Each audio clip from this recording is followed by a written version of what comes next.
It's time we talked about the wounds of trauma in your childhood and under-earning. And that's when you could be earning sufficient and fair money that supports you, but for reasons that maybe you can't see clearly yet, you're not.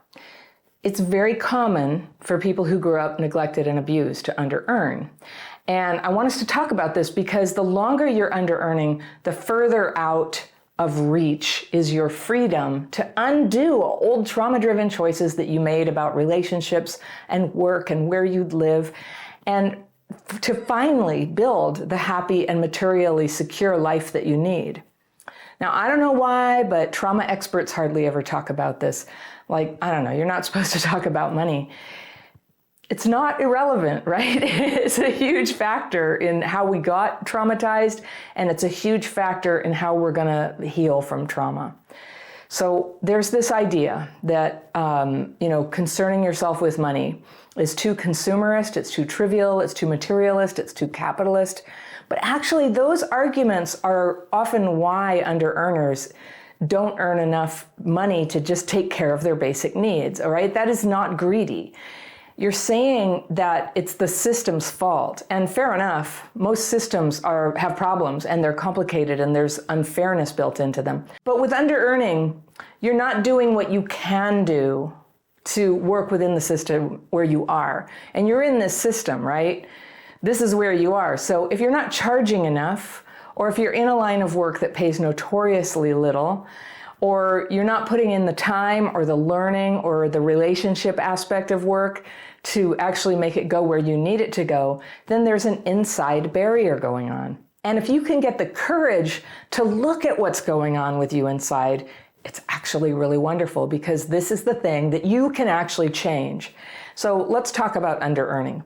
What are the signs and what can you do about it? All right, the first sign is that you live in vagueness.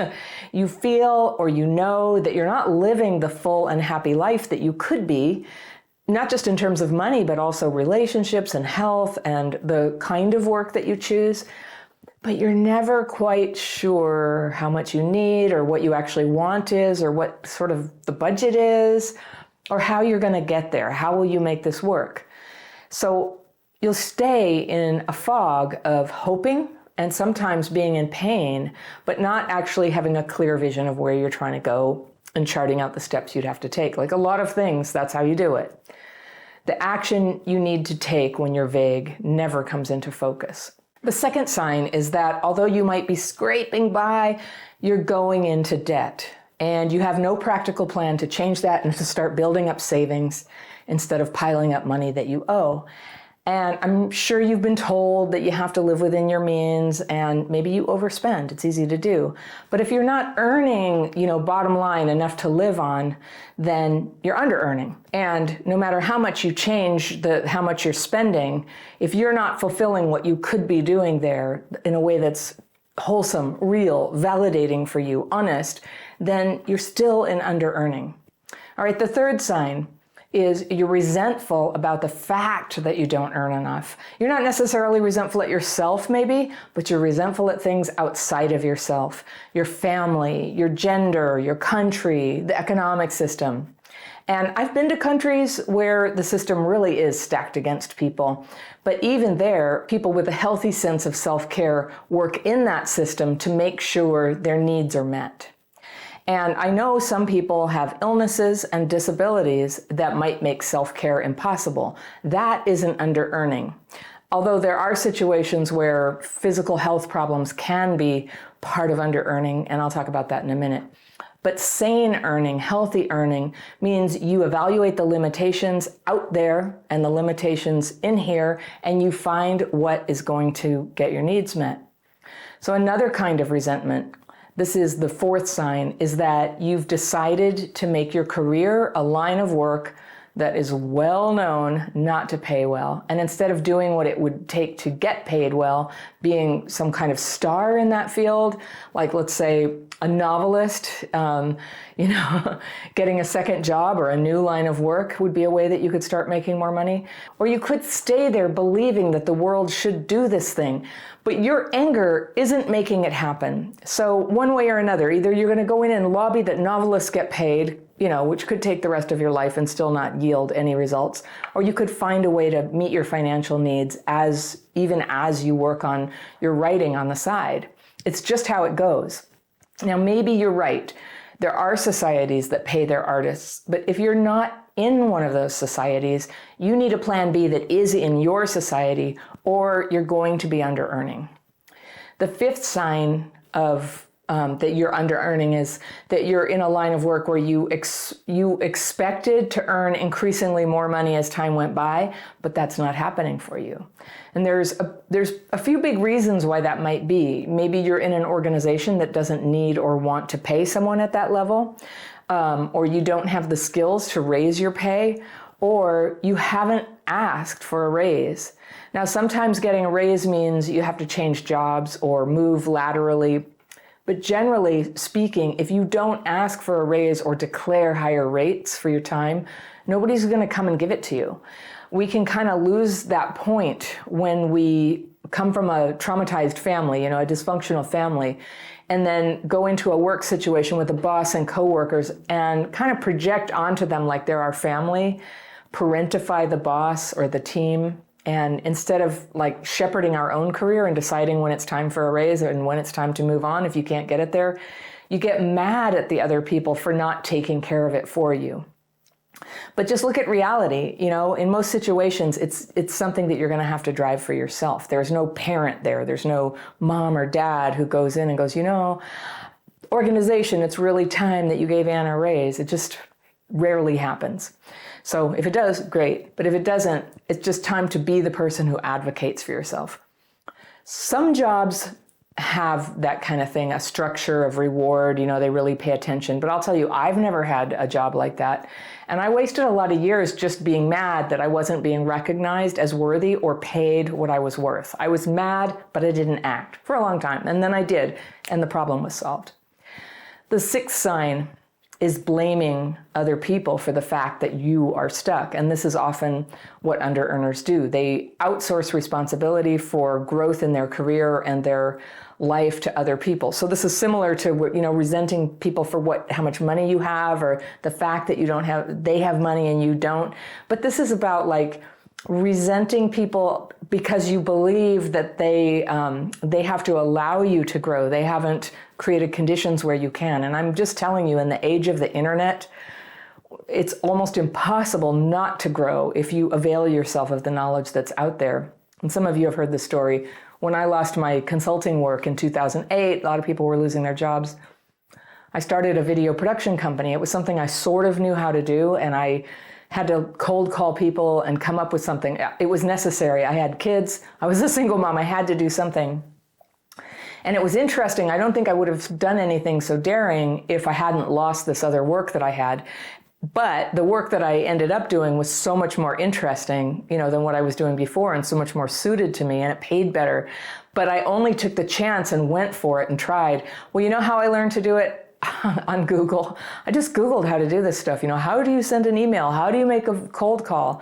How do you do digital editing? I had a little knowledge about editing from old days before it was digital, but I had to learn it all over again. And then I hired somebody to help me. And then I hired somebody who totally made a disaster of the job, and I lost that client. And then I hired somebody better. And all of these experiences is how I learned how to do this. They're just, I've always hoped, isn't there somebody who can come just tell me how to run Crappy Childhood Fairy? I feel like we're missing a lot of opportunities, and I can't think of everything all the time. And no matter how much the team and I are working, I think a whole bunch of possibilities are kind of slipping away from us. That's a feeling I have. But when I think that what I need to do something about that is for some magical, wise person to come and tell me, I see what that is, Anna. It's it's a fantasy. I imagine it sometimes, what would this business leader say to me? And it's usually back to work. you got to do the things right in front of you. So I've read books. I have some favorite business books I've read that really helped me realize that as long as I was in the trenches trying to do everything myself, nothing could grow, and I needed to start bringing on team members. And so it's really cool. Now there's like 10 people who work with me on Crappy Childhood Fairy.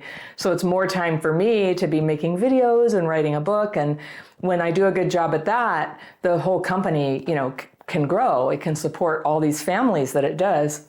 And so I feel really good about that. And we provide a lot of services for free. And that's something I want to talk about too, because doing things for free or volunteering things is a way that we under-earn sometimes, but there's a conscious way to do it. I'll tell you about it in a minute. All right. You don't want to be resentful. Resentment feels bad, even if it's on the surface. You want to be friendly and positive, but when there's resentment under that, people can feel it. If you're like just about everybody, your success in earning money depends a lot on creating a positive experience or a good product for people, so that when they engage with the thing they pay you for, they're like, oh, this is good. I think I want more of it. I think I'll tell my friends, right? That's how we succeed in making money. And if you have a boss, you make your boss successful. I mean, all of this was lost on me. I wasn't raised to understand that. I kind of had a head full of hippie ideas of like, the boss is the man, and, I should just get away with everything I can. When I was 16, I tried to get a job at McDonald's and they wouldn't hire me. And I look back now and I'm like, I literally don't know why, but I must have said something. I think I didn't understand what they were really looking for. That like McDonald's, their job, they're just trying to like cook some food really fast and have people work as a team and not be too opinionated about better ways of doing it because it's been handed down from on high, and you kind of fit in and you do that really fast. And I can admit, knowing me, I probably went in there and just said, a bunch of opinions about it. And that is what I now get paid for, right? Is giving you opinions about stuff. Like I created a job for myself where I could be like that, but McDonald's wasn't it. And one of these days, I just want to go to McDonald's and I just want to work there for a couple of hours. That's totally impractical. Just to prove that I could do it, just to show them like, I'd be really good at this job. I remember it like really hurt my confidence when I didn't get that job. I really needed money when I was 16. My family didn't have money. We were poor. We didn't have like a washing machine for clothes. We didn't have hot water for 2 years. And there wasn't money for clothes or makeup or lunch. I could have like free lunch at school, but I was embarrassed about it. So I always wanted some money to like buy the junk food everybody else ate, which I realize is kind of sad, but that's what I wanted to do. And so I always had to work. And I wasn't really good at getting hired in conventional jobs. I never really have been. I've had a few, didn't really go anywhere with it. Where I've been able to do really well is where I'm working for myself. That's who I am. That might be who you are. I think it's not uncommon for people with complex PTSD. When you can set your own hours, when you can have sort of temporary relationships with clients.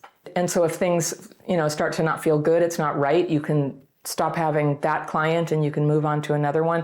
But it works really well for me, and it's very motivating to know that if I work really hard, if I try to find how I can add some value for my clients or my customers, which is a lot of you actually who buy my courses, if I work on that, that's how I succeed. My success doesn't depend anymore on kissing somebody's butt, on fitting in well, of playing along, of not complaining. It's nothing like that. Like everything depends on me just doing a good job at bringing value to people who pay me for something. And that really works for me. It's clear, it's clean. So I'm just going to put that out there. Number 7 is, this is one of the ways that under-earning, I just see this all the time, and it's not charging enough for your time, right? In my work, now and in the past, I've hired a lot of freelancers, probably like 600 of them. And if I'm interested in their work, of course, one of the first questions I'm going to ask is, what's your rate? What do you charge? And they might say $20 an hour, they might say 40 euros. I work with people in Europe as well, or they might say $100 or $10,000 a month. I've worked with a lot of people and they tell me their rate. And generally, if I agree with their rate, that's what I pay. And from time to time, I say, I think you should get paid more than that. That's happened before. And from time to time, I just go, sorry, we don't have a budget for that. And they drop their price for me after I say that. But I'll tell you who I never hire. And there's a lot of them. And it's people who I say, what's your rate? And they'll say, oh, $70 an hour, but I would drop it. I would come down to whatever you could pay. And what that does is that tells me like right then that they are not confident that they're worth $70 an hour. It's some outside idea to them. And I actually, all I have to go on and all any employer has to go on is, I don't know, what do you think you're worth? And then they can maybe test you out on the job, or if you came up through the ranks, they know something about you. This is why actually changing jobs and being in a new cast of characters can create an opportunity for you to come up on your earning, because people didn't know you before. They don't just think of you as like the intern. I had that. I went to grad school in my early 30s and I did an internship. It was very low paid. But it was paid, but it was very low paid. And when I graduated, I said, I want a big raise. They were like, well, no, you're an intern. I'm like, no, I'm not. I'm not. I have a master's degree now. And I had to lobby for that. And later in that job, I doubled that rate. I doubled the rate one day when I was a single mom and my husband and I split up. This was in my first marriage. And I was in a sudden crisis of having to find a way to have enough money to support the kids and keep the home that we lived in as a rented house. And a woman mentor at work helped me with this. And she said, you're not charging enough. And I said, but if I charge more, they're going to fire me. And she said, I don't think they will. And anyway, I'll help you craft what to say if they absolutely refuse to budge on what they're paying you. But promise me, she said, that if they won't change what they pay you, you will go out and find work that will, because you need this to survive. And so that's a really interesting way to set your worth. Is first I had to think about, well, what do I need? And as a single mom, that was like the dominant thing was I have to have enough to make ends meet. I just have to. And I've got to figure out a way to do that. But it turned out the work I was already doing was worth twice what I was charging. So when I asked the boss who used to think of me as the intern a few years before, when I asked and said, I need to double my rates. And then what happened is I left and took another job for 6 months. And then I came back. They were like, oh, it's so great you're back. And I said, great, I'll come back, but I need twice what you used to pay. And that's how I did it. And I remember like his face was just like, what? He was stricken and shocked. I've had people do this to me too. And you come up with this decision, well, is it worth it? And sometimes it's a mental adjustment, but yeah, it's worth it. So he agreed to pay it. And then I had all this like shame and guilt, right? That it's like, I'm charging too much. I'm not worth it. I'm just this schlubby mom. I've always got like food running down my front and I just haven't had a haircut in 2 years. And so I got a haircut. I got glasses, new glasses, ones, those little rectangle ones back in the 2000s that everybody had. I got a nice haircut and I started dressing nicer. And I started showing up to work early and I started doing a really good job so that inside I felt very much worth that new pay rate. And soon everybody accepted it, and soon other people in the organization. I worked for a long time as a contractor, like full-time within an organization. I would work for different departments, and so different departments could hire me. And I had more work than I could do after a while. And it was after I raised my rate. Keep in mind that sometimes when you're hiring somebody is trying to hire somebody like you, if you're too lowball with the price you give or the wage you ask for, it communicates to them that you're low level. And so I never advocate like BSing people. I really think integrity and honesty is important. It's really important to match the quality of work that you deliver with the price you're charging. You need to be astute about that, do some research, talk to people, learn what the fair rate is. And then instead of using resentment or guilt or shame or anything like that, or stuffing it down, you don't use any of those negative things. You work on yourself to be worth a little more and you ask for that rate. And I'm so glad I did that, because the thing is, like, when you ask for a raise, when you get a raise, even if it's a normal sized one, say 10% would be a healthy raise, right?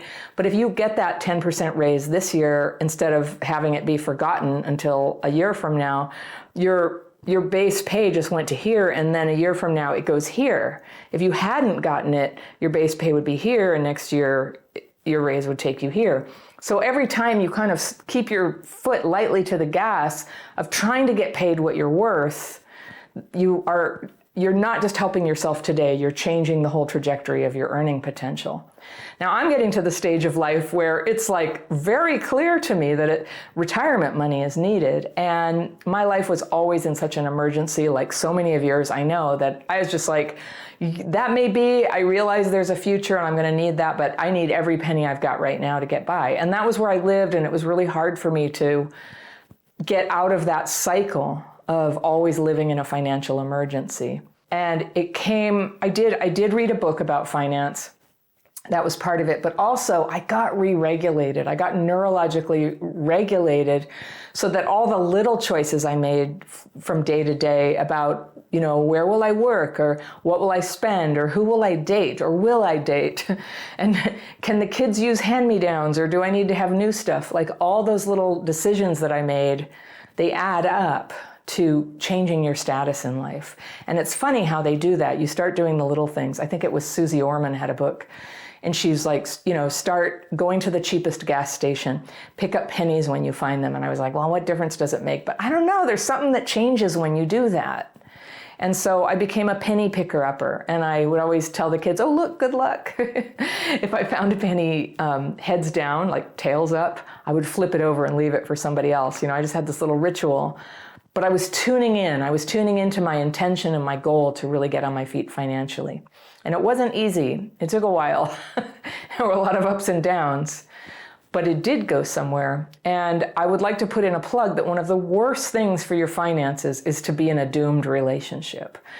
A doomed marriage, for example, will take you down and cost you an arm and a leg, adjusting your housing afterwards, having children in a doomed marriage. That's what I did. I knew it was a doomed marriage, but I'm really grateful I had the kids and I was we were doing it. So that's what was happening.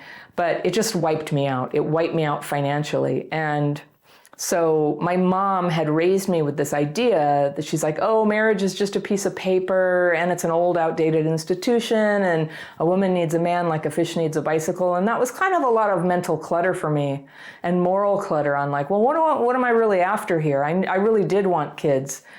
And so when I decided to go ahead and have a baby, even though the baby's father didn't want to be in my life at that time, eventually he was, and now he still is, But I made that decision to go forward. I really had no idea what I was getting into. And I know a lot of you have been there too.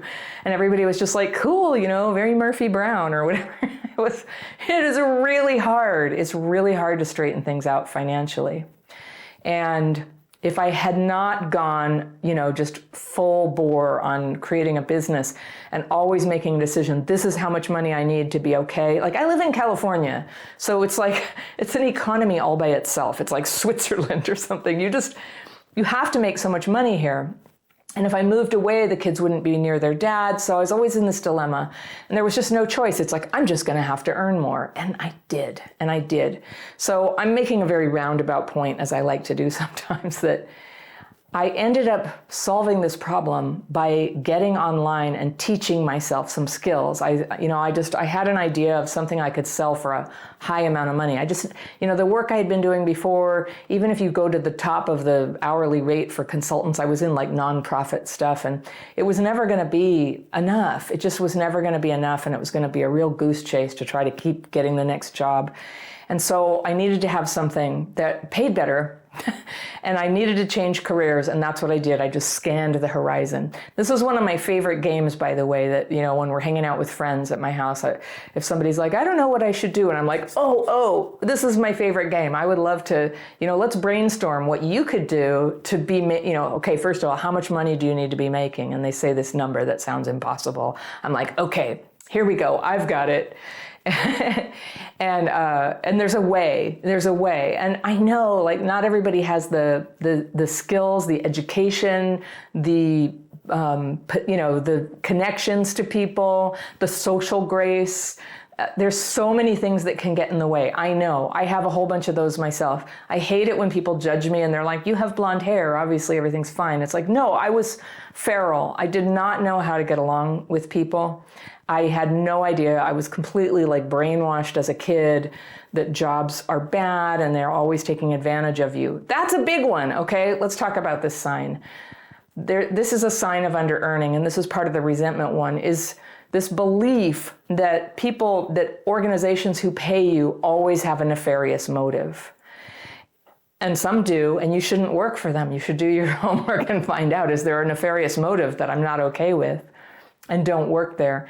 But most things, like if you work at a sandwich shop, or you work at a department store, or you work in a tech company, everybody is kind of like up to the same thing. They're trying to like create value for people that brings in enough money that they can get ahead. Everybody's trying to do that. If you're an owner in something like that, you have to work a lot at the beginning, and you have to, shoulder a lot of responsibility, and you get more money. I looked at that. So I used to be resentful at owners, and I'm like, but they get more money. How can I be one of those? So, consider flipping your script on that about, that people who are in a position to hire, people who do make good money, like, could you possibly make friends with the idea that you are one of them one day? Could that be okay? Could that not have to compromise your moral integrity, your commitment to serve other people? I wanted to tell you about the free thing. So when you give away work for free, there's a time for it, like in an internship. But see what happened when I was an intern? I wasn't free, but it was a pittance. It was hardly anything. By doing that, I changed their perception of me, so it was very hard for them. It was quite a fight to convince them I was a 34-year-old woman with a very nice master's degree and should be paid accordingly for the work that I was doing. And they couldn't see it anymore.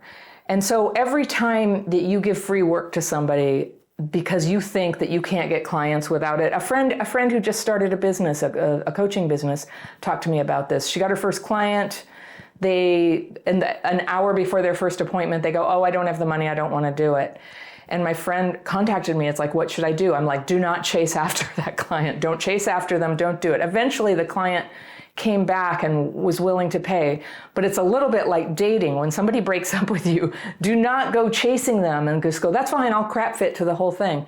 Because even if they say yes to it, and even if you get half the money or whatever, their impression of you, they've lost the starry-eyed thing where you are worth that to them, where they're going to give you their best as a client, and you're going to give them your best as whatever it is, their doctor, their coach, their builder, whatever your line of work is. That when you are awake inside, and one way to be awake is with my daily practice technique, if I weren't giving value, if I started feeling like I'm ripping people off or something, it would disturb me. I wouldn't be able to sleep. And the daily practice sees to it that I stay in line and in integrity with myself. In case you're new to the channel, it's a specific writing technique followed by meditation to get free of fearful and resentful thoughts that really get in the way of making good choices for yourself, of seeing red flags when they're in front of you, of being able to express yourself honestly about things. So when you start clearing up all that self-suppression and codependence and just crap fit, taking what you can get, even though it's not enough, when you don't have any fear about that anymore. And I know it's hard. It's like, I just trust there's going to be money. But you have to, because if you just keep compromising yourself, you will stay on the path of compromise. Now, I'm not like some woo-woo person, like, you create the whole reality. It's like, we're in the world. Sometimes it's really rough. I know a woman in Africa who raised her kids by growing tomatoes and selling them on a piece of fabric by the side of the road. She did the whole thing like that. It's not an easy road, but we rise to the occasion of the circumstances we're in to meet the needs that are right in front of us. And that's what sane earning is. It might be different for the woman who sells tomatoes than it is for the person who, creates a cosmetic company. It's like two different paths, right? But it's the same thing where you're trying to meet your needs. You're trying to rise to the occasion and use the talents and the gifts that you have. So when you work for free, you sabotage that whole idea of yourself. You're sacrificing doing your best. And I ask you if you've ever done this, because like when I had a video company, people would ask me all the time, will you do a pro bono video? And I would want to say yes, because I think, well, maybe we'll get more work. I never got more work from people we did free videos for. And the kind of videos we were making, these corporate videos, it was like $5,000, $10,000, $15,000 worth of work. And I'd have to pay the team for it. So me doing free work was insane for them. But here's the thing. I can't remember any time I ever did a pro bono job or a deeply discounted one where people's appreciation was in proportion to the donation given. If I had written a check for $10,000, $15,000 to that nonprofit, oh, you bet I'd be invited to the gala at the end of the year. There was no invitation. There was no thank you. They were actually kind of irritated because psychologically they felt like, well, if you're working for free, you must be desperate, and in a little bit I was, I guess. It took me a long time to get a client base. But the jobs I did free were not the ones that did it. And so I'm not saying that's a rule that may have worked for you. Likewise, when you take a job at low pay, well, sometimes you're just in a pinch and you have to take whatever job's available and it's not quite enough, but you have to take it. Then you have to stay committed to keep looking and move on to the job that does meet your needs. And I know when you have trauma, it is so tempting to just like give up trying, to give up pushing yourself, to not do things outside your comfort zone, because it's so triggering. It just, there's going to be a whole bunch of dysregulation, and how are you going to manage it? And if you get dysregulated, you might mess up. And I know how hard it is, but that's what I say, foot lightly to the gas pedal, always kind of pressing forward on this one. I'm trying to get to my right relationship to work. I'm trying to get to my right relationship with money so that I have enough. And it's very important to well-being. Like, see if you can cleanse yourself and release a lot of your negative programming about money and people who have it. There's a lot of that in dysfunctional families. The reason those people are normal is just because their mom had a trust fund and blah, blah, blah. Well, maybe. But also they're normal. They're not like drunk all the time. So my family had a lot of that. They had a lot of judgment about people who didn't have problems of the caliber we did. And, that's exactly what I did when I was in the problem phase of my life. But how I changed and got into the solution phase of my life is I started to become open-minded and open-hearted towards people who were doing okay and see if I could learn a little bit from them. How did you do that? When you set a budget, how much do you allow for this and that? And then I learned some stuff. And I also saw some things that I would never be able to attain too. And that's okay. I know, life isn't fair. And I know there's going to be a chorus of that. Like, Anna, how can you expect me to do my best when the world is so unfair? And it's like, you just kind of have to, right? I haven't succeeded in changing the conditions of the world. Maybe a little bit. I do my part, right? I do my drop in the bucket. I want you to do your drop in the bucket. And for you to do that, you have to come up. You have to step up and start becoming who you are, doing your best, and getting paid what you need. When you don't have enough money, you cannot bring your gifts to bear. You might be able to. I think a few people can. Mother Teresa, right? There's some people, what they are called to do, they can do under any conditions. But let's say you're a musician, right? You're going to need an instrument, right? When I had a video production company, I was going to need the internet. I had to have a laptop. I remember I bought a laptop, it had to be an Apple. I had to be industry standard so people would take me seriously. And I had to get the software. At the time, it was Final Cut. I had to have this stuff, and Final Cut was $800 and the laptop was whatever, $2,000, and I didn't have it. I didn't have anything, and I did it on a credit card, and I was shuttling money from one credit card to the other, to the other, to the other. But I hung in there, and I didn't stay content with just scraping by, and I kept going. And later, in 2014, when I got married, I was out of debt. That was my great accomplishment. I was out of debt. And for a lot of people, that is the dream, to finally be out of debt. I've been in debt all my life, and it felt really good. And then I was able to shift my focus onto the next hurdle, which is, could I start having some savings? And I'm happy to tell you, yes, I have some now. And my husband and I were able to buy a house, which we didn't have a house. We've been renting a house all this time. We've been married 10 years. And we're super duper focused. We're super focused. And so when I really needed somebody to run the marketing here, he stepped in. We are being practical here. He's doing a great job, by the way. When you get emails and things from us, he's running all the automation and making sure that happens and bringing in the designer and the writer and all the people who do that.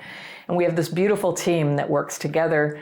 And I think about this sometimes when I'm going to bed at night. I think about how grateful I am that the work we do together not only brings healing into the world and something positive into the internet, but it also supports all these families and couples and individuals who work here. And that's a really good thing to do. I feel good about that. So I want to go in depth about, I'm inviting you to change any animosity you have to people who have money and start opening up to all the reasons why that is a good thing. And I remember, Brendan Burchard, he's one of the people who mentored me in how to do a business like this online. And he always says, no money, no mission. No money, no mission. And that's a really good thing to keep in mind. So you see that a lot with coaches, influencers, freelancers, and people who just have jobs feeling sad, angry, and repressed because they're not getting paid fairly for what they earn. So I'm just your other voice, just going, come on, if they're not going to bring you there, you're going to bring you there, and we're going to help you. We're going to bring that encouragement. All right. The price you set for your work, whether it's a wage or a rate, if you work for yourself, or a project price, it's a boundary. A price is a boundary. And if you can't get work at that price, you may need to bring it down later, but you need to express your boundary. And showing people that you have a boundary at that communicates very powerfully to them that you do have worth. Even after you've made a proposal or given a rate, or, people will say, what's your desired salary? Even after you do that, when you've given that, do not bring it back down. Don't undercut yourself. Just say what the number is and do some research so it's reasonable but good, right? Say what the number is. If they balk, if they want to negotiate, consider negotiating, but never ever just say, oh, well, it's $50,000, but I would drop it to, anything at all that you would be willing to pay. Do not do that. That is how you communicate that you don't value your own work. And that's what they're going on. Are you good? It's scary hiring somebody and giving them your money. What if they're not good? So you go by that. You're kind of watching their energy when they communicate to you what their boundary is about money, what their boundary is about hours and time and advancement in those things. So there's no way around stepping up and beginning to own your career path here and being able to advocate for yourself about what's fair and right for you. If you don't set that boundary, you will never find out whether people would have honored it. So the minute you say, I don't know, 50,000 or 30,000, they go, okay, how about 30,000? You're, oh, okay. They would have said 50. So you have to give them a chance to tell you what they would have done. So that's just a little negotiating tip for you. Now, I know not all jobs are totally fluid like that. Like in my company, we have jobs, they pay X, that's what they pay, and if people stayed for a long time and really grew in that, we would certainly be open to raising their pay. We pay very well, I think. But personally, I've always liked working for myself because there's a clear relationship between quality and quantity of work and money. And I find it hard to have somebody else have control over that. I feel like, well, I don't know, I've never been good at getting hired, promoted, or cast in things until I took matters into my own hands and was able to do things. All right, I want to talk about another sign of under-earning. And this one, I don't even think I can name it right, but it's like a block. Under-earners get a big block on growing. Everything that I'm saying, would just be like, no, no, no, no, no. These are all the reasons, no. And it's a compulsion to hold back their power to grow. So maybe if that's you, you're not updating your skills, or you're resisting the technology that everyone else uses, or, and complaining about the technology, like email is so, or you're not dressing the part of someone who solves problems. I was hanging out with somebody who was we were at a party where a potential employer, and my friend really wanted to get this high-level job with them, but hadn't dressed the part. So I didn't say anything, but you got to dress the part, try to look like the person, dress nicely. And I say that in my work, I dress really comfortably. If you're like me, with complex PTSD, sometimes sensory stuff is just, it's too much to be wearing binding clothes or hot clothes or itchy clothes or anything. So I favor comfort. And I went through the pandemic like everybody. But when you're going to be around people who have the power to make a decision to hire you, look the part, dress cool, find clothes that look good on you. It doesn't matter what size you are. You can do this on a low budget. Put some effort into it. When people are looking to hire, they are looking for someone, in essence, to solve problems for them. So it's hard to keep that in mind sometimes. But when people have a job to fill, they there's a problem and they're looking for somebody who will make that problem be not a problem anymore. And so that's what you're trying to do. You're trying to demonstrate, like, I can handle this problem. It's not going to be a problem for you. You can put your trust in me. You can stop worrying about it. So if you have that quality, if you're able to kind of see what would solve the problem and communicate it in a nice way, and don't do it like I used to do of like, your whole team is totally stupid here. They have to do it this other way. I see how they should do it. I know. Have you done that? Yeah, you can't come off as arrogant. You have to be a team player. You have to honor what other people have done. You have to find a gentle and diplomatic way to come in and suggest a way to do it better. And that's how you can sort of prove that you're a problem solver. So if you can do that, then happily there's a lot of growth that can happen just by stepping up a little. Those are the types of jobs that grow a lot. So this connects us to the 8th sign of under-earning, and that's that your clothes and your things are cruddy. Now, I said dress the part, but not only that. I'm talking about your furniture, your car, if the door is held on with coat hangers. I know, I grew up poor. I know how these things get this way. But we have to begin, if you're going to start stepping up, you have to begin addressing them, and sometimes you have to make something better before the money is totally here. Not on credit, I'm not one of those people, but you have to start doing your best, like keep the car clean, keep your shoes clean. That's something I did when I was first trying to move up the ladder. I had a very low-level admin job, and I ended up with a higher level job. And one of the things I did every day was I cleaned my shoes. And I wore, like, this is in the days of pantyhose and high heels. And I had these like suede high heels, and I had a suede brush, and I would always make sure that they were clean and nice. And I was always put together and put a lot of effort into making sure my clothes were appropriate and looked like the management level. I read this in books. My family did not teach this to me. So there I was like 27 years old, and I read books about how you do this. And that's what it said. And I read etiquette books. I didn't know when you're supposed to talk and when you're not supposed to talk. I had a habit of shooting my mouth off, in case you hadn't noticed.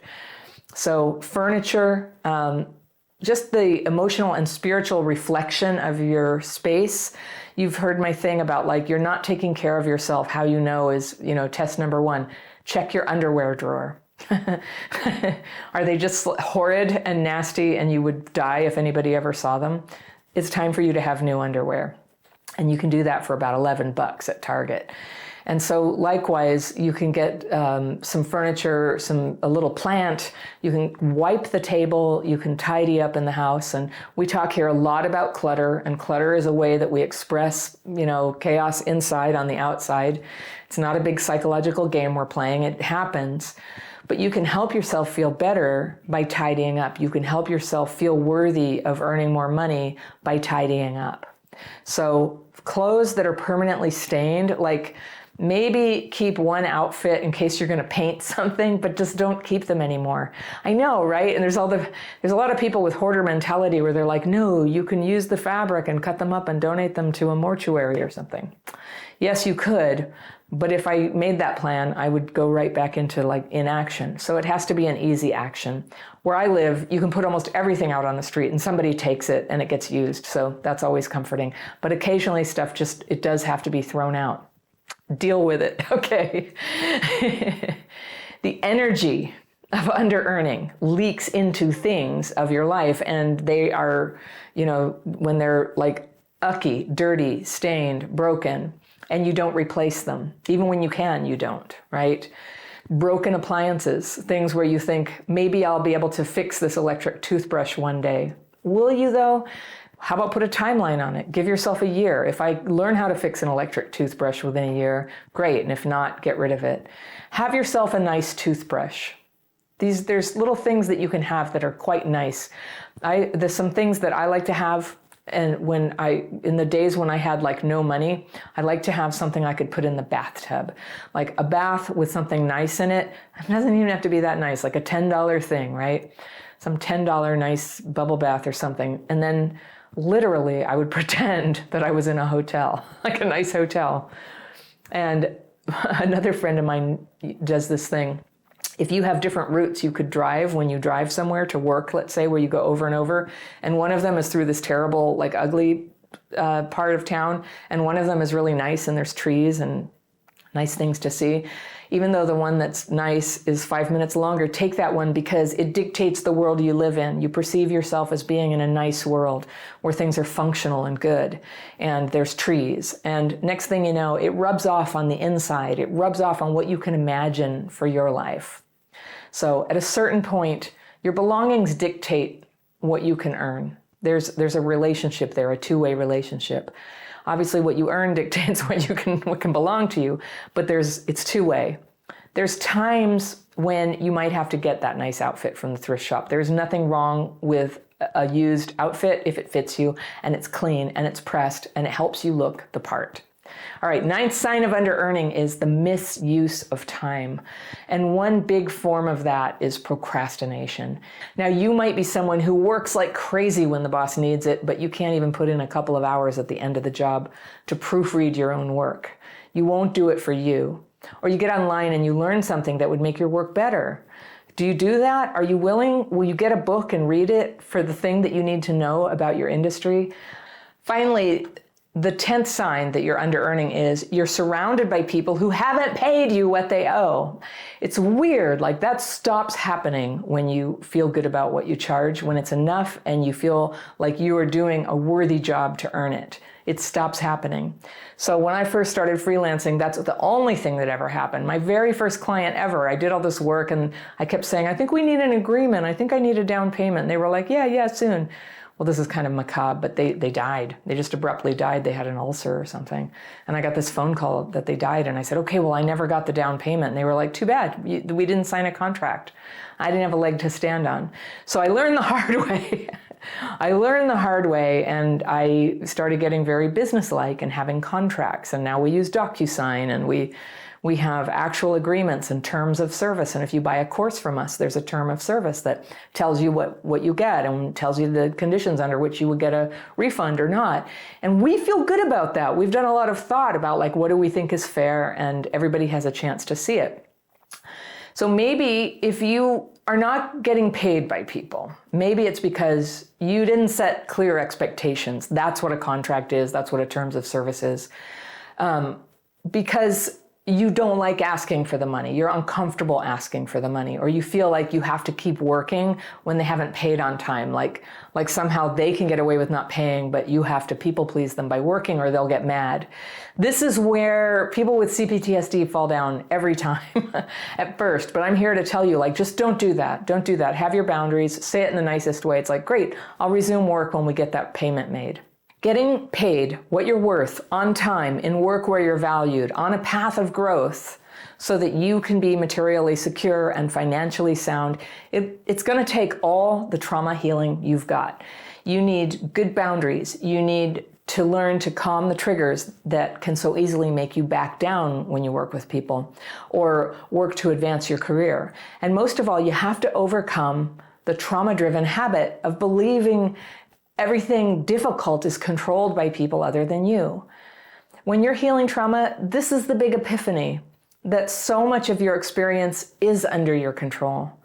In healing, we learn to take life on life's terms and do our best within the world around us, which isn't always a fair world, I'll give you that, but we work on ourselves. So there's this excellent 12-step program, by the way, called Under Earners Anonymous. I haven't been, but I have friends who have, and they love it, and I watched their transformation when they went. It costs nothing, and it's a place where you can work with other people and support each other to heal from under-earning. So whether you decide to go the 12-step route or come into my membership program, you'll need support to face these patterns that have held you back. Building a life that no longer is suppressed by trauma and not suppressed by people who mistreat you is the great adventure that's in front of you right now. And healthy earning is one way you support yourself to do that and to be able to keep doing it. It starts with basic healing of your trauma symptoms. And when that gets better, everything gets better. And the potential in you that you didn't even know you had comes shining through. Emotionally immature and vacant parents can really do a number on kids. And when a child takes responsibility to monitor a parent's feelings, keeping them feeling okay and worrying that, whether or not everything's going to fall apart, they don't get the inner sense of security that's necessary to move out into the world like an adult. Finding your tribe, making a living, discovering your talents and gifts. These are all so important to a good life.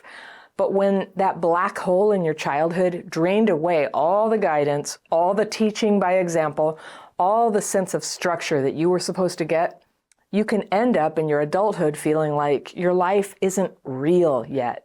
And you're waiting for someone to come put you back on track, back on the path of your actual life.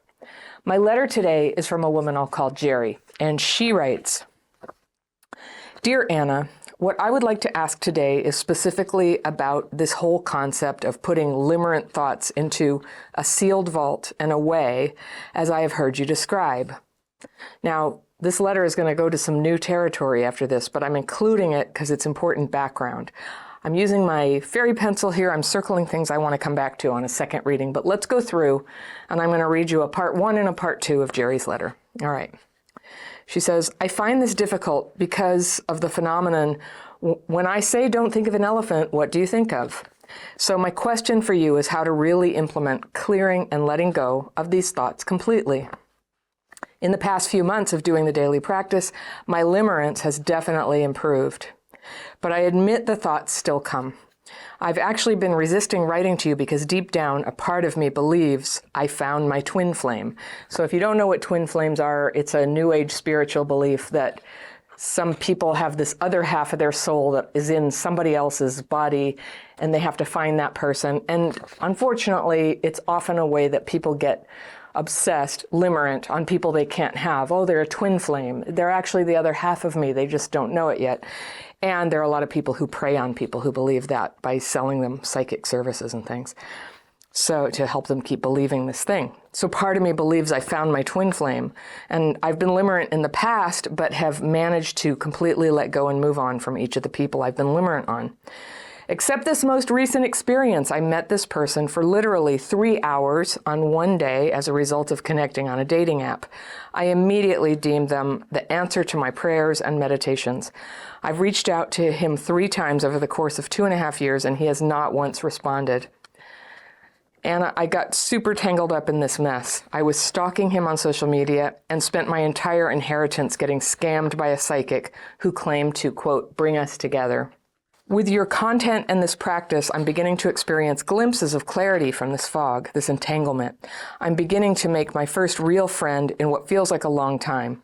I'm starting to collaborate with midwives in the birth work realm and applying for jobs in different fields such as homestead gardening.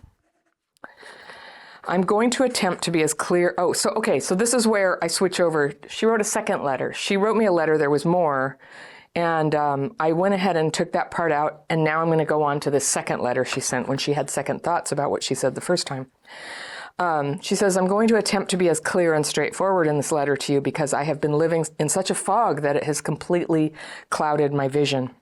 Even when I wrote to you the first time, I was not expressing what is actually happening in my life. I do the daily practice twice a day and have been going to a few AA meetings and meeting people even though I'm sober. I also made a daily practice buddy through one of your Zoom calls, so thank you. I currently am a nanny for a child and making barely enough for me to live, let alone pay down my massive student debt. I went to college for my dad and because of my dad and have spent my entire life trying to prove myself to him. He's gone most of my life, at least half the time, on, quote, business trips or work or something else. When he was home, he was yelling at me, demeaning me, or cuddling me, or saying, I love you. However, the I love yous were almost always paired with some accomplishment like a grade I made At least that is how it seems to me. Now he and my mom are literally living in a mess. It is sad to watch my parents withering away like this in a falling apart house.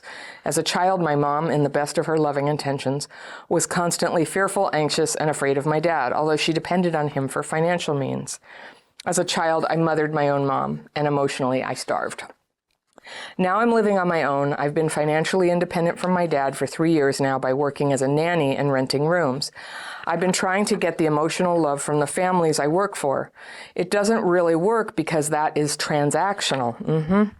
And me giving and giving and giving, just as I have my whole life. That is still the role I play with my own parents as I'm emotionally maturing and they are staying children emotionally. I'm utterly exhausted. Which brings me to today. I'm emerging out of a fog of limerence, which has been sucking the life out of me the past 2.5 years. Someone who had no interest in me, but I decided was my twin flame and all the spiritual entanglement that comes with it. I gave myself away to the idea of this person, financially to the psychic who claimed to bring us back together, and emotionally put all my thoughts toward the guy.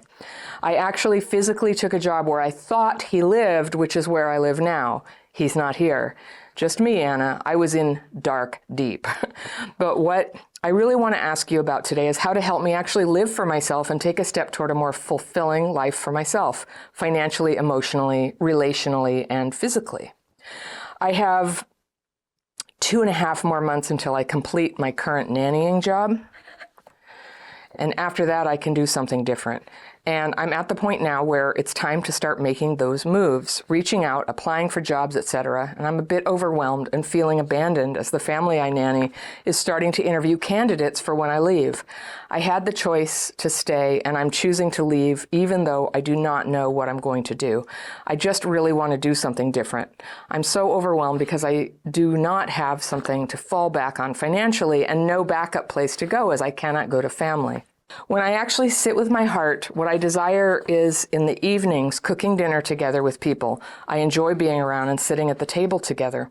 I desire to live where it is sunnier and warmer temperatures down south, accepting that this is just who I am. I really want to live simply with the land, quietly having a space of my own within a family. I would like to live with chickens and water a garden and cook at least 1 meal a day for others. I worry I don't know clearly enough what I want. I worry I have not really experienced being loved to the point where my gifts emerge. And this is what I really want. But how do I admit this as a 25-year-old? I'm caring for myself right now, but I would like to also to be cared for. The family I nanny for is so loving, but still, when all is said and done, I work 11 hours a day, and I know I'm worth more than this. While considering my options, I could apply to non-nannying jobs and continue renting a room, but I fear ending up lonely in the evenings again. I also created a workaway account, which I think is a place where you get jobs, where I'm honest about myself and my intention to live with a family as community daily, not as a nanny. I'm starting to reach out for opportunity here, and this is a step. I need to also be bringing in income to pay down my loans. I'm learning to embrace and own who I am and where I am at healing CPTSD and trust it is possible to be part of a reciprocal and harmonious home. I'm looking forward to hearing what you have to say. Okay, Jerry, I think I can help. This is a very complicated and interesting letter and situation you have here. So I'm glad you wrote to me again and shed a little more light on what was going on. And I think that the insight that you show about yourself that came through that second letter was really impressive, and I'm proud of you for that. Okay, so in your first letter, you said something that I just wanted to say may have been a misunderstanding, where you said, I want to ask about how you put limerent thoughts into a sealed vault away.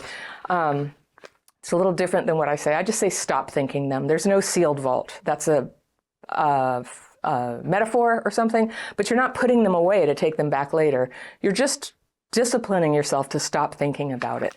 All right? That's what you do to get over a limerent relationship. You stop talking about it. You stop thinking about it, you don't write about it, you don't keep pictures, and you discipline yourself to just stop getting that dopamine hit of returning and returning and returning to it. And they're really, I teach you a lot of tools to deal with your emotions and all the stuff that comes up, and that's all part of it, that and support. But in the end, you've got to decide to put the addiction down. So when I say not to think of an elephant, you're going to think of it, but that's why we do the daily practice. And that's what I teach, where you write your fearful and resentful thoughts on paper and ask for them to be removed or release them and rest in meditation. So twice a day you have a chance to write anything you want that's bothering you about these memories and these fantasies. But they're not in a vault. They're very much like coming out. They're moving down the chain. They're getting pooped out, all gone. And if you have that thought again, then you have a fresh thought. But again, you're just going to keep it moving. So think of it differently than a vault that you try not to think about. There's no vault. So in the past few months of doing the daily practice, limerence got better, but the thoughts still come. That's normal. It especially is normal to have limerence stay with you when your life sucks, which your life does. It sounds very empty and stressful and sad right now. You're in debt, you're in this nanny job, it doesn't pay enough, and you just squandered all your inheritance on a scam. You thought you had a twin flame, and it's funny, I get hate mail from twin flame devotees from time to time, and they're just like, they accuse me of stealing their knowledge. I mean, it's pretty, well, I'm not going to go there. But it does not serve people with limerence. The whole twin flame idea, I know of no exceptions. It's a tool of limerence to believe that somebody who's not into you is actually into you. And there's hope, and you can keep pouring all this energy into this fantasy rather than into your own life. I have yet to meet anybody who's into the twin flame idea who actually sustains themselves with a proper living. It's an addiction, and say what you will about that. People say, oh, you just don't understand. I do actually understand. I know a great deal about it, and I reject it. So you could take that or leave that for people who watch that. So I really recommend to you, Jerry, that you really try to face reality on this. This guy is not into you, and staying away, it's really good. I'm glad you are feeling the pain, because it may have cost you a great deal of money to get this knowledge that people will just rip you off and manipulate you to believe that love is just around the corner. But what you're doing here, putting all your love on somebody who barely even exists in your reality, who you met for 3 hours once and doesn't want to see you, doing that you know who it happens to? It happens to people who are emotionally neglected. You got really good at imagining love where there is no love. You got good at that as a kid. It saved you. It kept you intact for adulthood. And now it's just time to take it off, No more fake love, only real love for you. And I've got some things to kind of bring up here in your letter, because I think your proposed solution doesn't feel like love either. So let's just see what we got here. All right. So you've been doing the daily practice. You started to get glimpses of clarity. Yeah, it does that, doesn't it? Anybody who wants to learn the daily practice, by the way, there's always a link down below in the description section.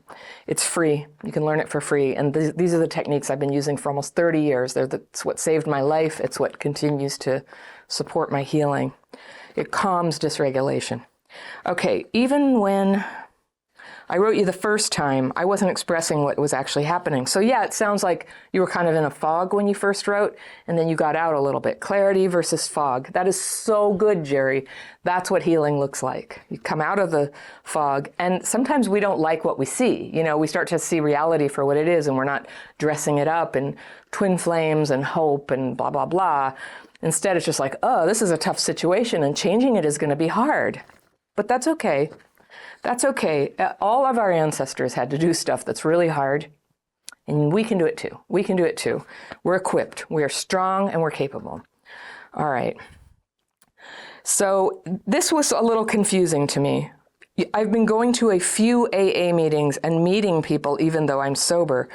So I wasn't sure if you're saying you got sober and you need to stop drinking because you're an alcoholic and that's why you're going to AA, or if you're going to a few AA meetings for some reason, even though you're not an alcoholic, if that's what you mean by sober.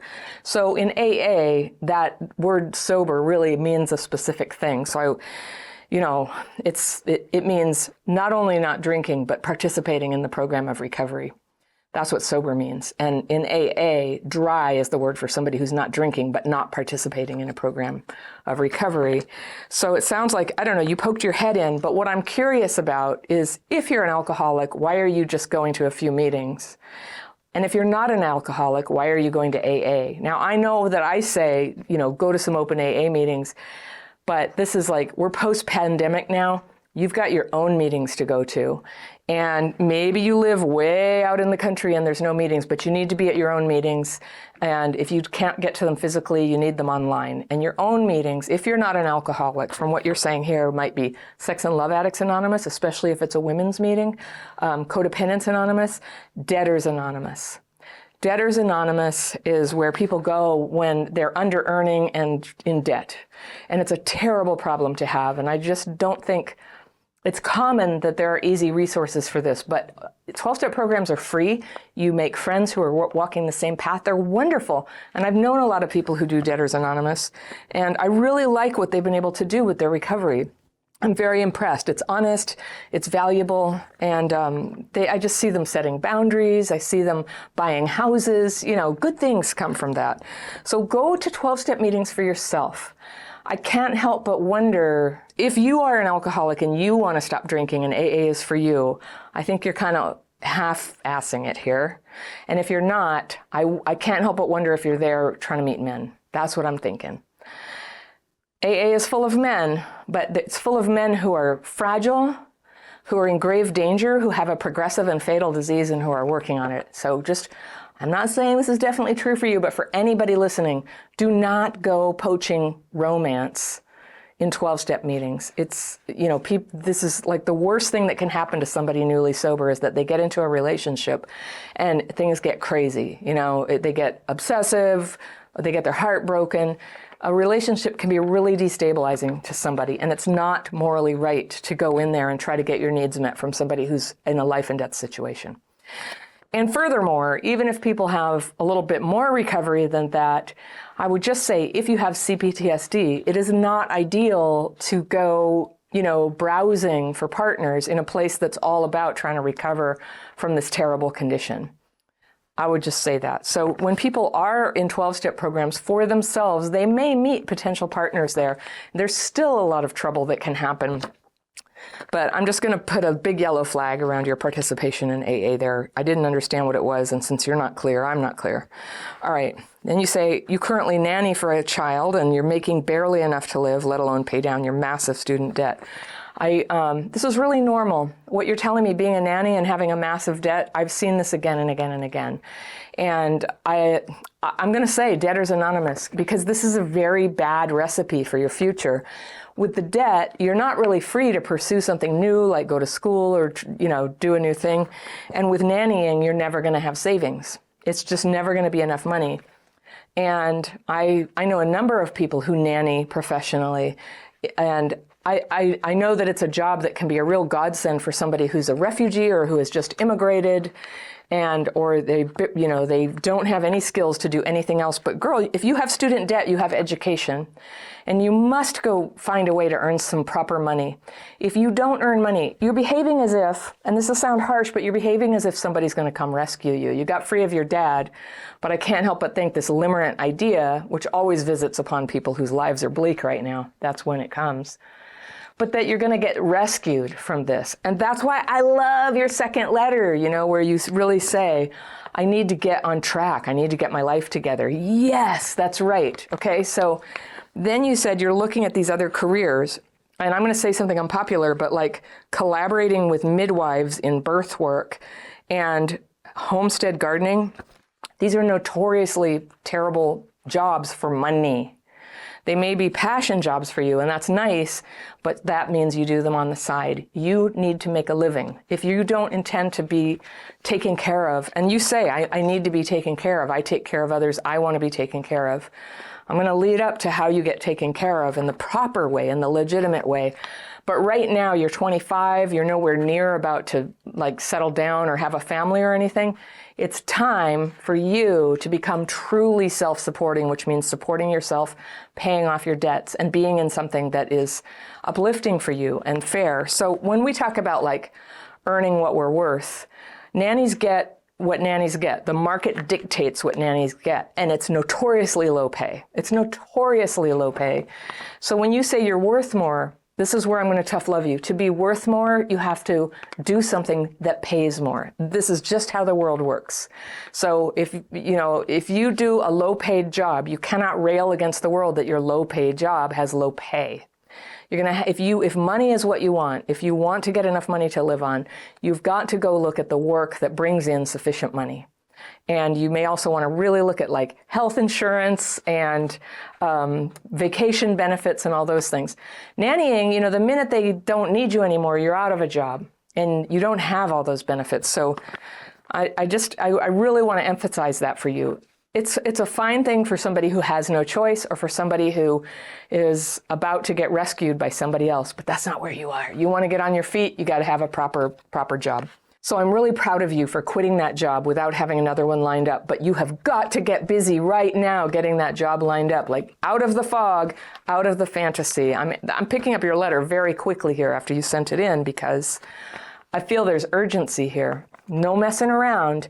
There's nothing like urgency to get you to, do what you have to do. And that's totally how I ended up starting my own business in 2008. Everybody I knew got laid off, and that meant as a consultant, I didn't have any work. And that's when I started a company. And that company, I had a video production company. And then with the pandemic, I put all my time into Crappy Childhood Fairy. And now this is a wonderful way to make a living now. And it supports my whole family. And I'm doing what I love to do. So it worked out. But because I was a single mom, I'm a married mom now, a remarried mom now.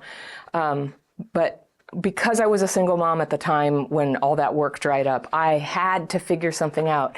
And I'm going to put a thing at the end of this video, if you had 1 year to heal, what would you do? Because I think you know what to do. And so this birth work thing, if it's being a doula or homestead gardening, you're going to have to figure out a way to charge a lot of money for what you're doing and become worth that.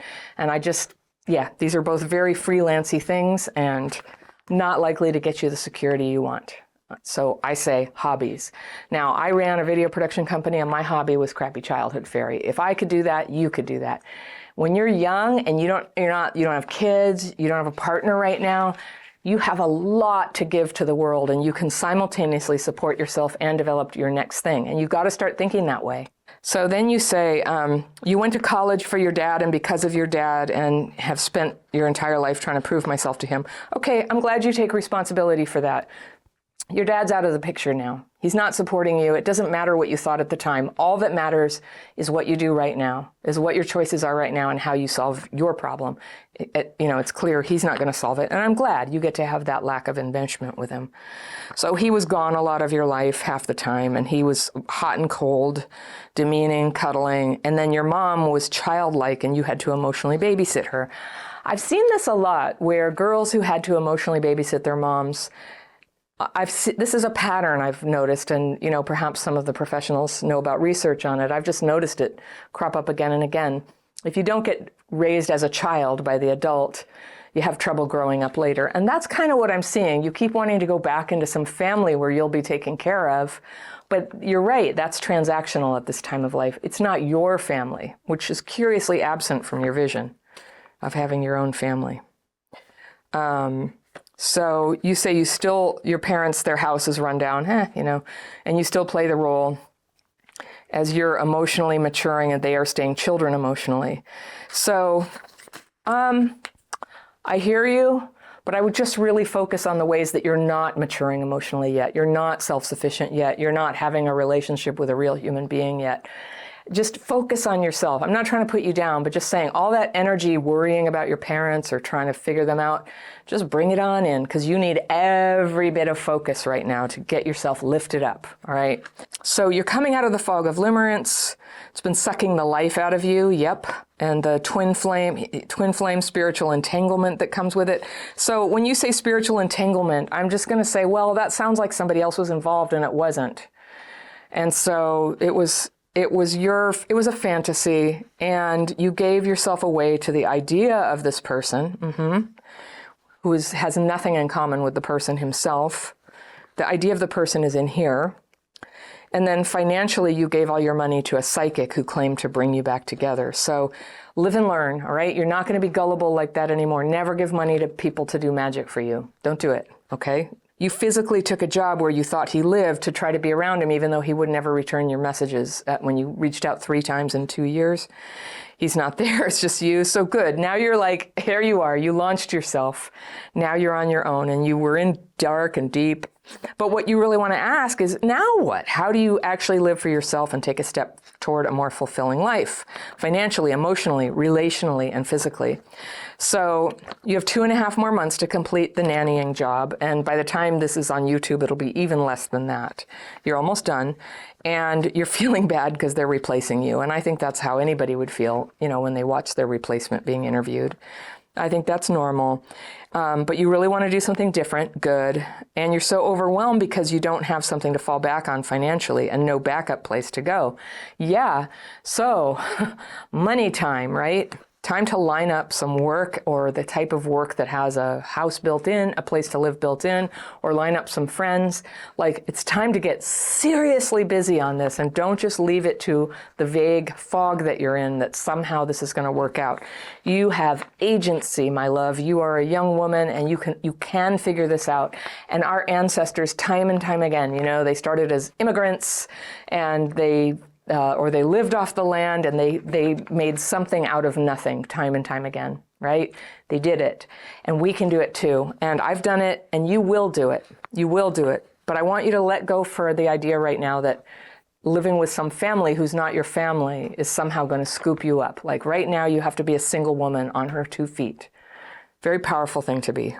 When you sit with your heart, you have this image in your mind of evenings cooking dinner together with people you love being around and sitting at the table together. And you want to live where it's sunnier and warmer, and you really want to live simply with the land, quietly having a space of my own within a family. So I just want to say, if they are a family and you're not part of that family, you will always be subsidiary to that family. So I think maybe you're talking about like a commune or something. And so you could do that. You could be on a commune, and maybe there's work for everybody. Also notoriously very hard to save any money or, develop a savings account doing that. Or it's very interesting. You never talk about creating your own family. And you're 25, and that's like, if being in a family is what you want, what about being the mother? The wife and mother in a family. What about that? It's interesting how that never came up. And I know that the seed of that idea of wanting to be loved by a partner is in there because of the limerence. I think that limerence, it's a little bit of a mutation on a natural desire to pair up with somebody and love them and be loved and have a sex life and have possibly children. Not everybody wants children, but perhaps you do. You end up caring for them all the time. So you say you don't know what you want. And I was just like, yeah, I just don't think. So this is my impression when I read your letter the first time. Handmaid's Tale. Do you watch the show or read the book? They have these things called Marthas, and they're women who are enslaved. And I know you're not signing up to be a slave, but they're enslaved to sit there and do the cooking, to be asexual beings who do the cooking and cleaning and take care of everything. And they do that for the family who has all the power. And that's what it sounds like. You're like, I could be a Martha. And I'm like, do you really want that? I think some people that might be their station, but the limerence is the key, that there's something else in your heart, that you want that love. So I think having a family is a wonderful thing. I'm somebody who always wanted it. I'm somebody who was really scared I wasn't going to get it. I'm somebody who now has it, and not a day goes by that I don't feel so grateful to have a family. My family of origin kind of died or dissipated or stopped speaking to each other. But the family that I now have with my 2 children, my second husband, who's not their dad, and friendships with the guy who is their dad and his new wife, that's my family. That's who I spend holidays with. We hang out, we call each other when we need something. And then I have a few very close friends that I can also, they join us for holidays. We can call them if we need something. And it's a blessing. It's a wonderful thing to have in life. And I spent years not having any of this. I had friends, kind of, but not the kind who helped you. And I talk about that phase of my life in a lot of other videos and in my courses. I had gotten very surface with the world. I didn't have people I could count on. For 4 years, I was in and out of the hospital with a medical problem for a while back in the past. And I didn't have people I could call for a ride home from the hospital. I had very few people who would visit me, certainly not more than once. One time I was in the hospital for a month straight. I went a whole week without anybody calling or visiting. It had come to that. It had come to that. And that's a very hard place to be. And so that's what I love about my life right now. And I remember at the time going, why don't I have anybody like this? And, you know, a mentor helped me and just said, look, your mom died. You know, your sister is AWOL, doesn't speak to you, and still hasn't spoken to me in many years. Couldn't possibly help if she wanted to. You know, I don't have a daughter. I don't have a partner. I didn't then. And I didn't really have a best friend. I had no one to help, and that's what happened. And so it was pointed out to me that I had to start somewhere in that cluster, in that constellation of people who would be there for you. And so it's a very hard road to have to pull it all together all by yourself. But again, at the stage of life you're in, it's okay. It's normal. And you were helped at one time. You got an inheritance. You made a mistake. So there was family help. Many people, you know, end up at zero without the inheritance. You know, ending up at zero is normal. It's normal, and you can do this. And you're going to have friends. You're going to have to do a lot of research, and you're going to have to work hard and be clear-headed about where you're trying to go with this. And I'm just going to like be your surrogate mom here and just keep sort of nudging you, like, go for the jobs that pay enough to live on and save some money. Having a little savings is how you're going to be free to get into a relationship if that's what you decide to do, and never have to stay because you are out of money. Like, imagine if this nanny gig were actually an abusive relationship. I just can't tell you how often that happens. Or a relationship, maybe it's not abusive, but it's miserable. And so many people hold on and stay and crap fit because of the money reason. And so I just really encourage everyone, like, get that money thing together. I don't feel like people talk about that enough. Sometimes the people who teach about trauma, they come from a social class that never has to worry about that. But I didn't. I used to live with boyfriends because that's all I could afford to do. Really not good boyfriends. And I got to a point, I never wanted to do that again. And I really stepped up my life to make that one step up to be able to be autonomous. And it takes some time, but sometimes life favors people who give it a try. You know, there's just a wind under your sails that you may experience sometimes. Just have faith. Have faith that if you try, if you communicate, if you keep working on yourself, you know, a little break it'll appear. It'll appear for you. All right. So you would like to live with chickens and water a garden and cook. That sounds really lovely. But it's not the part that pays the bills, right? So either you need to be, you know, with a partner who makes a bunch of money or is independently wealthy, or a commune that, even in a commune, if you do work, you don't end up with savings. You don't end up with property. And when you're my age, let me tell you, you're going to need a little cushion. Okay.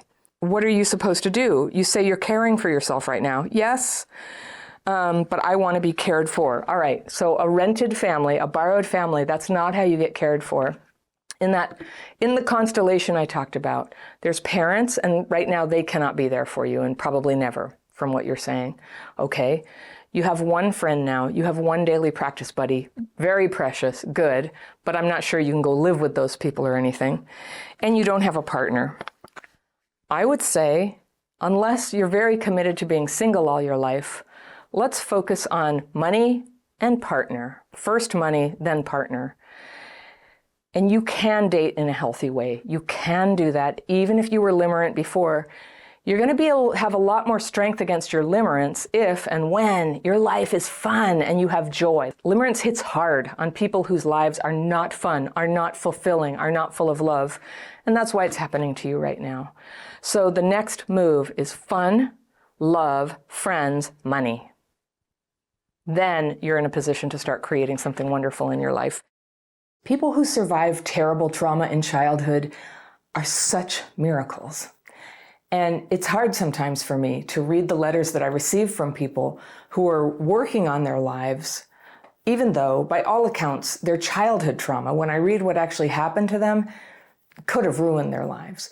But the trauma wounds show up sometimes, even in people who really have a transformation, it comes back as a haunting fear that all the safety and the material security in the world that we create around ourselves when we heal, that it won't be enough.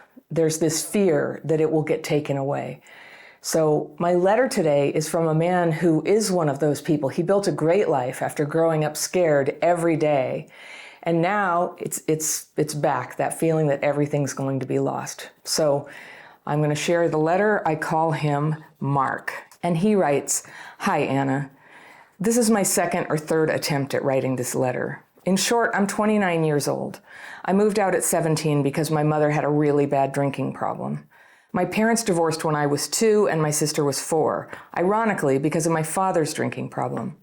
Living with my mother was difficult because of her drinking, but also her own mental health issues. She was a bit of a problem child and ran away a few times when she was little, which is very relevant to how I was raised. After my parents got divorced, we moved 4 hours away and lived with my grandmother and grandfather for a brief period. Then we moved about 30 minutes away from my grandparents out into the middle of nowhere. When my grandfather passed away and rent was getting too expensive for my mother, we moved into a cheaper apartment above a hair salon down the road from my grandmother. My mother put some of our stuff into a storage locker. My mother struggled a lot and decided to go back to school, so we moved back into my grandmother's house. We also put the rest of our stuff into the storage locker. Things were tense between my mother and grandmother. They often fought like cats and dogs. One night, they got into an especially bad argument in the garage. I'm not too sure what was said between them, but I know it was bad. I personally don't trust my mother's retelling of it. But after my grandmother went to bed, my mother came in and woke me and my sister. She more or less said, "If you love Mommy, fill your backpack with clothes right now. If you don't, then stay here with Grandma." Being a terrified little kid, I did what I was told and packed a bag. We then took off down the street in the dark. All of this happened before I was even 7. We ran off in the night and ended up staying at my mother's friend's apartment for a few weeks. My mother could no longer afford to keep the storage locker that had all our stuff. We were allowed to clear out what we wanted, but couldn't afford a U-Haul and literally couldn't fit much into my mother's friend's car. So essentially all of our worldly possessions got auctioned off. All our furniture, all our toys, all our photo albums, everything. We ended up moving to a nearby city where we all lived on a queen-size mattress on the floor of some guy's house. He had an arrangement with my mother where she'd be a live-in nanny. There wasn't any kind of nefarious intentions with this guy, at least not that I know of, though his children were kind of creepy towards my sister and me, and the guy's ex-wife was very mentally unstable. A very specific memory I have is when she put a brick in her purse and smashed through the living room window to get into the house. We had to call the cops and have her taken away. My mother made me and my sister help her with a paper route to make any kind of money. We would wake up at 5 a.m. with her and follow her with a wagon to deliver papers. Naturally, my mother pocketed all the money, while my sister and I did a lot of the labor. I was maybe 9 years old at the time. We eventually got kicked out and moved out to the middle of nowhere to stay at one of my sister's friend's house. My sister's friend's parents eventually kicked us out after we overstayed our welcome. We ended up briefly living in a truck stop for about a week, living off whatever food the staff were willing to offer us. We ended up in a women's shelter and some horrible ladies, one of which hit me for breaking a rule I didn't know about. And then we finally ended up in an apartment again in a different town. We had absolutely nothing at this point, and I slept on a pile of clothes in my empty bedroom. I remember the first night eating in that apartment. We all sat on the floor in the empty living room and pulled apart a grocery store rotisserie chicken with our hands. My grandmother passed away, and the unresolved trauma with my grandmother seemingly devastated my mother, but she also got some inheritance money and a lot of household items. We then moved to the next city over because we got into a geared to income housing program, and I lived in the house until I moved out at 17. My mother's drinking got so bad that I came home to find her passed out at the base of the stairs. She'd obviously fallen and knocked herself out. There was blood on the carpet and dried blood on her face. She had clearly been there for a while. This wasn't the first time for her, but it was the last time for me, and my sister and I called an ambulance. But the next morning, I moved out. I wanted no contact with my mother right up to her sudden death a couple years ago. Keep in mind, this is not an exhaustive list or even a list containing the worst things, but mostly just a timeline of us moving around a lot, since that is what I would like help with. Clearly, this level of instability had an impact on me as a kid. In total, I went to 8 different schools and I lived in countless places. I have a whole host of my own mental health issues, mostly depression and anxiety, but I believe moving around so much is very heavily linked to my anxiety. Being in such an unpredictable environment as a kid, more or less, conditioned me to constantly be waiting for the rug to get pulled from under me. My mother is dead, and I haven't lived like that since I was 17. Things have been very stable since I moved out. I went to university, I got my license. I'm in a long-term relationship, I have a decent job. I don't have to worry about food, and I have more money in the bank than all my peers, plus 0 debt.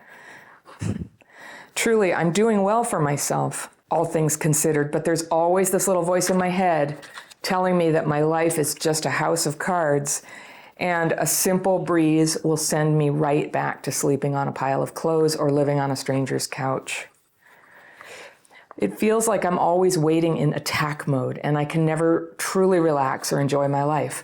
I guess what I want help with is, how do I convince myself that this is all real and not going to implode on me? How do I move on and learn that I don't need to clutch my purse so tightly, or that I can have things, or that things aren't going to be like they were before? And that is from Mark. Mark, oh my gosh, I hear you, my brother.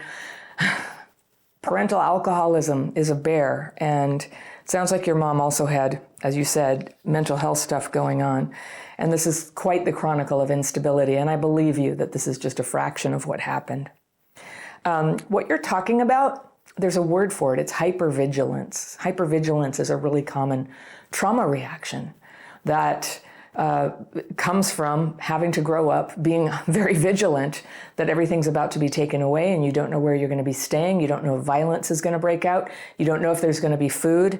And so your nervous system gets primed to jump into action on a moment's notice. And so you have very accurately described what that's like when it just doesn't switch off. And I'm so proud of you, Mark. You know, not everybody who grows up like you did gets on the path like you have, putting together a life, to be in your 20s and not only to have good work and a stable long-term relationship, but to be out of debt and to be self-reflective. Like, you're amazing. You are a miracle. And I hope your sister is okay too. You didn't mention how all that turned out.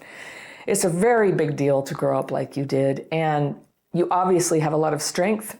There's a lot of resilience in there on your side, working towards it. And I'm really glad you got out at 17 too. That's a critical decision. We, here in this community, we have so many people who, like, they couldn't leave that early. They stayed, they tried to help things, they got stuck.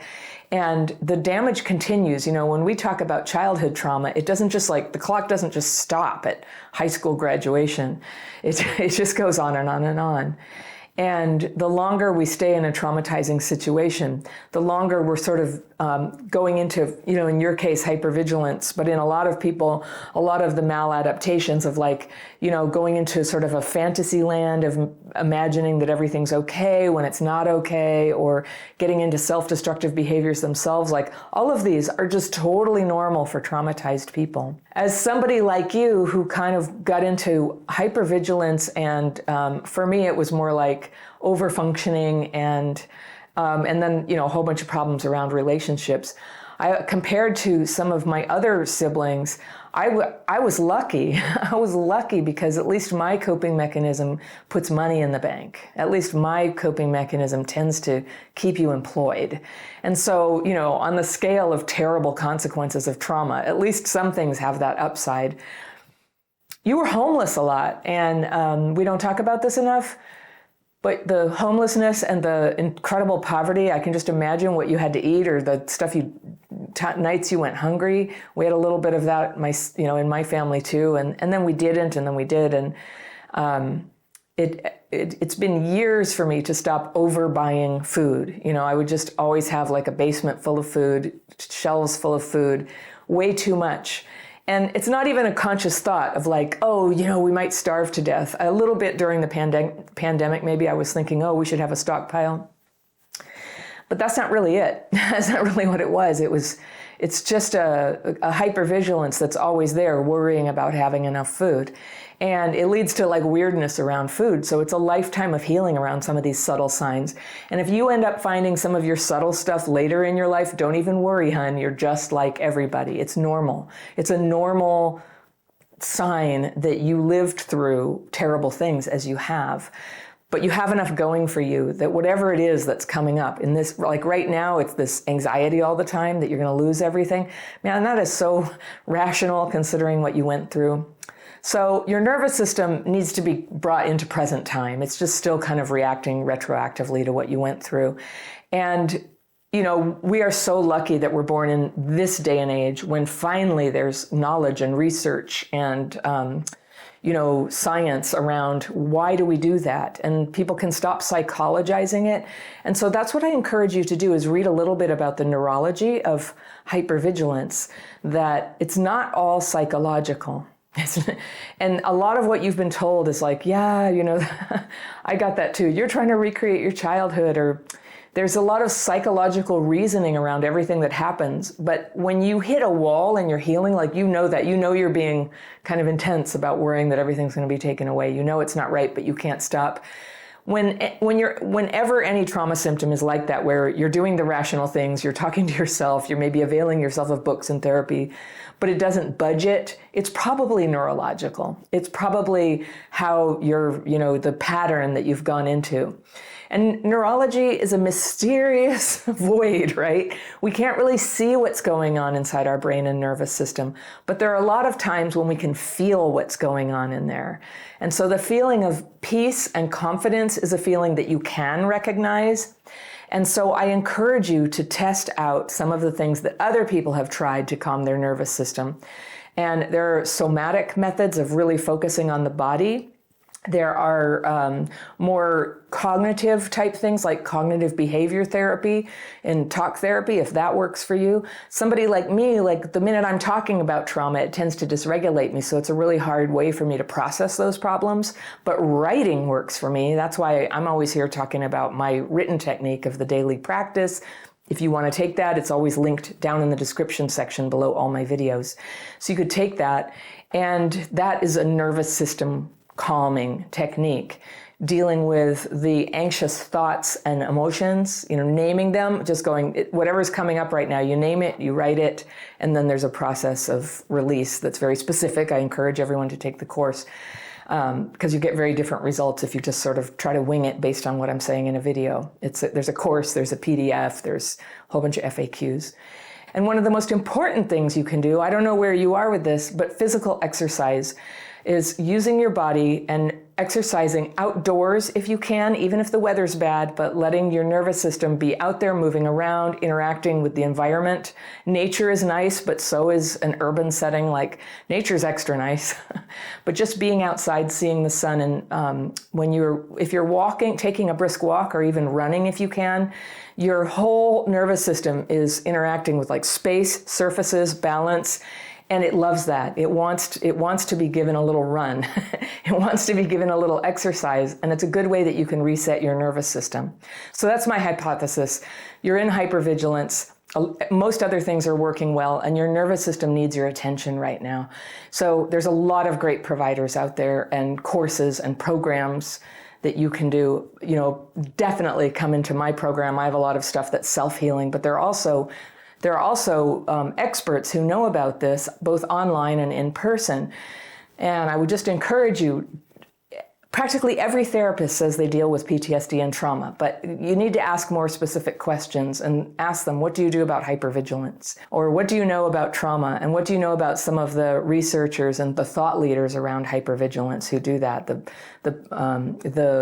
The experts who know about the neurobiology of trauma and what happens to the nervous system there. So be your own best advocate. Don't beat yourself up about this.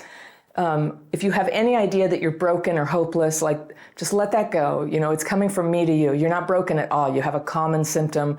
A lot of people get stuck like that. There's healing that you can do to move that forward.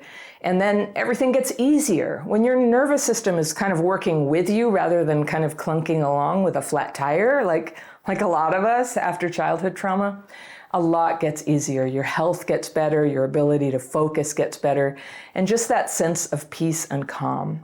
And if you want to come in and try my daily practice, please do. There's a free course, anybody can take it. And then every 2 weeks, I lead a free Zoom call. Hundreds of people come, we do the techniques together, I take questions. This is a place where a lot of people are working on the feelings and thoughts that go with trauma that are very noisy in the head for some of us. And then we get some calm around that. So a lot of the fear of losing everything that you have, resentment about what has happened. I hope that makes sense to you. A lot of people, they hear fear and resentment and they're like, no, but this is reasonable. And I agree with you, it's totally reasonable, but the feeling is looping. The feeling and the thought is looping and it's still affecting you and still sort of directing your actions as if it's still going on. And so there needs to be a way to sort of relax the hold of that thought. You don't have to go into denial about it, but just unloop it. EMDR is another therapy that people use to stop looping. And I've had tremendous success with it on some stuff. According to research, it's more effective for adult onset traumas than child traumas, but it's always worth a try. I prefer EMDR done by practitioners who don't require a lot of talking about it. It's actually possible to do the EMDR where they're just sort of saying, okay, are you thinking about the troubling memory? And you can say, yeah. Okay, now do this.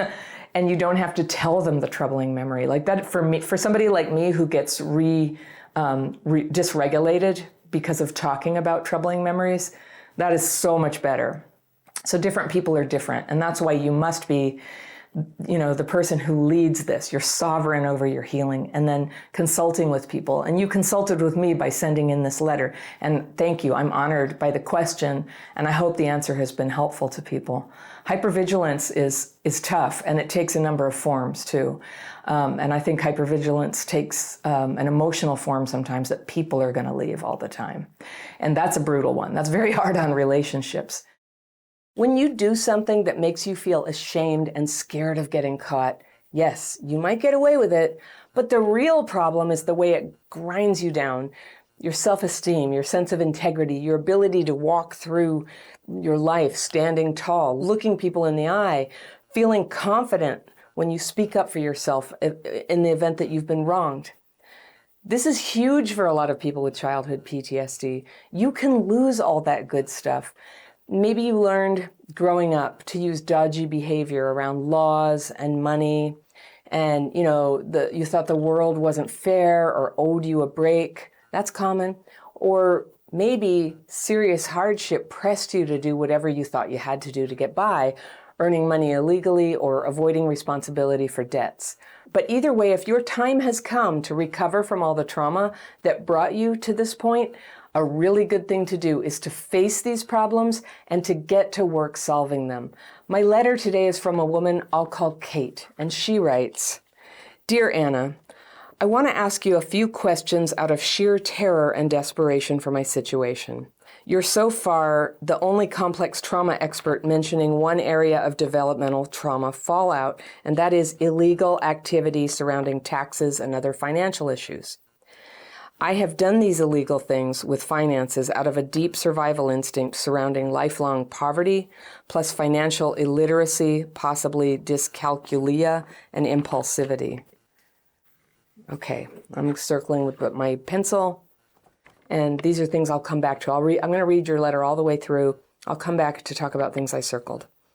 Okay, this has gone on for years. I live on government benefits and in government housing, and I think I may have committed fraud. My truest self knows I did not intend harm to anybody or programs or institutions.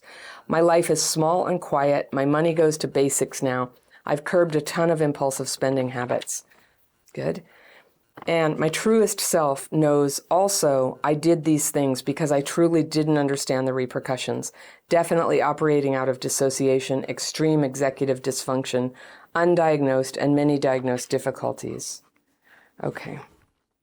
My questions for you surrounding this, knowing you're not a legal expert or lawyer, and I am not, in your work, have you seen people stop this behavior and dig themselves out of any resulting legal and financial mess?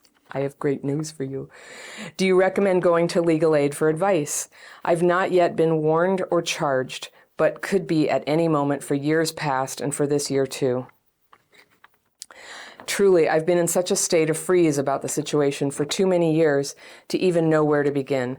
I go to a low-income clinic for therapy, but just when I gather the courage to begin, it seems, my therapist at the time leaves the clinic, and I have to begin the long dance toward trust all over again. I don't know where to turn. I apologize for coming to you with things that may be outside your realm of knowledge, but you mentioned tax evasion and other legal troubles for those with CPTSD. And that helped me get the courage to ask. For that alone, I'm grateful. Feeling totally alone and helpless in this horrible mess has been one long nightmare. At least I know I'm not the only one who made these same mistakes. In much of my therapy, I work on feeling better about myself, my thoughts, and emotions, which is helpful, but if we're doing bad things at the level of possible prosecution and don't know how to stop, how can we be expected to feel we're decent people? That's something I don't see addressed enough. Along with any thoughts you may have, if there are any trauma survivors you know who have gone through something similar, who may be able to provide guidance and support, please let me know. I don't know anybody who has had anything remotely like this in their lives, and that makes everything 1,000 times worse. Many thanks again for putting your work, expertise, and compassion out into the universe for survivors like me to discover and absorb, especially mentioning the parts other experts don't seem to tackle. Thank you, Kate. That is very kind of you. And I didn't know I was the only one talking about it. It seems self-evident to me. I'm just going to tell you right off the bat, you are so not alone with this. Lots and lots of people, traumatized and otherwise, do this, and I totally hear you. With the background of poverty and trauma, you know, you don't learn this stuff at home. There's often a lot of financial desperation. You know, a lot of people would say that it was financial desperation that pushed them to do the worst things they've ever done. For me, I would say the number one thing is loneliness pushed me to do that. But I have my own thing. I'm going to refer everybody at the end of this to a video I have about like a list of ways that the bad stuff sometimes comes out of us. And it's a list that could help anybody who watches it accept themselves. So I'll do that at the end of the video, but stay with me here. I want to talk about what you said. I'm just really with you on this. There totally is help available. So you said that you feel terrible about yourself. So you say you have lifelong poverty, financial illiteracy, possible dyscalculia, and impulsivity. You sound like you're very, very in touch with what's going on with you and why you struggle. So good for you. You know, it's actually quite an accomplishment to be able to go to publicly assisted therapy. Like that's hard to get. And to be able to put that together, you've obviously taken some big steps to take care of yourself. So that's good. That's step one. You talk a lot about your truest self. And I don't know, maybe that's a concept that's important to you. I don't know, you might just want to say I. You are your truest self. You are your truest self. You're true. And as human beings, we all are capable of doing good things. We all are capable of doing bad things. And when we look around and judge other people, it's usually because we've lost sight that in the other person's shoes, in their situation, with their upbringing, with their DNA, we really don't know that we would be some superior person, no matter how much people think that. That is the definition of arrogance, all right? So nobody gets to judge you for this. Everybody has problems sometime. And what's interesting, I work with a lot of people. I work with people with no money. I work with people with a lot of money. And I would say they all have about the equal amount of trouble with money. You know, I was a welfare kid. And so I know what it is to not have enough money to be safe or okay. That's a thing. That's a thing. But once your basic needs are met, it's just been my observation that we get very troubled about money. So I think that you might be feeling guilty because some of what you've been doing was maybe you had a choice. Maybe you feel that you had a choice and you chose to keep doing the thing. Yeah, well, me and you know, I've done all my things. I had a tax debt once, and of all the problems that I have, of all the shady behaviors that I've had, for me personally, it hasn't been about money. Like I've been pretty square about that. But I had a tax debt once, and I just want to tell you what happened. I don't know what country you're in. I'm in the US. And here it's the Internal Revenue Service. But I had an accountant and got my taxes done and sent them in. And this was a very tough financial time for me when I was a single mom. And I all of a sudden got this bill back like months later for $7,000 or something. $7,000 I totally didn't have. I didn't have enough for my needs already. This money came in, I just about had a heart attack. You know what I did? I called the IRS, and to my surprise, they were really nice. They were really nice. That was my experience. I've had to call them a few times with problems or questions. And sometimes you have to wait a long time to talk to them. Although it just sort of depends on the year, what's happening with funding or whatever. But sometimes it's a long hold time. Sometimes you get right in. And especially when you're small potatoes like you and me, they tend to do a very wonderful job of just trying to help you sort something out. You do owe the money, and you can talk to them and ask them to help you set up a plan for how you can do it. And you can tell them your situation honestly, where you are, you're on public assistance. And whatever is available for people, they may help you do that. I do feel that for small potatoes people, like maybe they want to go after high stakes people who evade taxes. But I think for people who are just scraping by, they're more interested in helping you just set everything straight than they are in trying to prosecute you or anything. But the one exception to that would be is if you hide. Running and hiding is, it's causing you so much stress and low self-esteem. For that reason alone, it's so important. So I had a lot of dodgy behavior in my past, and what was really bothering me about it, well, I just felt so bad. I always talk about that, like being able to walk with your head up. There were a lot of things I owed apologies for. I owed some money that I hadn't paid back. And when I started learning my daily practice, I then got this natural desire, as you're having right now. I wanted to set it right. And I went and I paid my debts. I talked to people. I apologized for things. I refrained from apologizing even where I had done wrong if I thought that that might hurt people, because the person who mentored me was a sober alcoholic woman. I wasn't an alcoholic, but she taught me how alcoholics do it. Like, alcoholics have got to clear this stuff up. They've learned in AA, because the guilt and the shame and the hiding will drive them to drink again. Like their one chance at happiness and thriving is to clear all this stuff up. So I remember when I first heard the technique that they use of making amends, I was just like, oh no, this sounds awful. Or I wanted to run out and apologize to ex-boyfriends. So it's just an excuse to make contact. But I was told, don't do that. Because actually, if they're in a relationship, you could hurt them and their new partner by just showing up. Hadn't heard that before either. I loved learning from the people in 12-step programs, because here was the thing I didn't get either. You said your therapist isn't talking about it. Mine wasn't either. I was doing some egregious stuff. I've talked about it in other videos. And it was hanging out with a woman who was a 12-step person. She was just like, clear it up. You're going to feel better. You need to stand tall. You need to get rid of all this shame. And I had been of this school of thought that like shame was just a thing that other people did to me and I didn't deserve it. And then, I was just kind of gradually came around. I'm like, oh no, I feel ashamed because of like some stuff I did that I don't feel good about.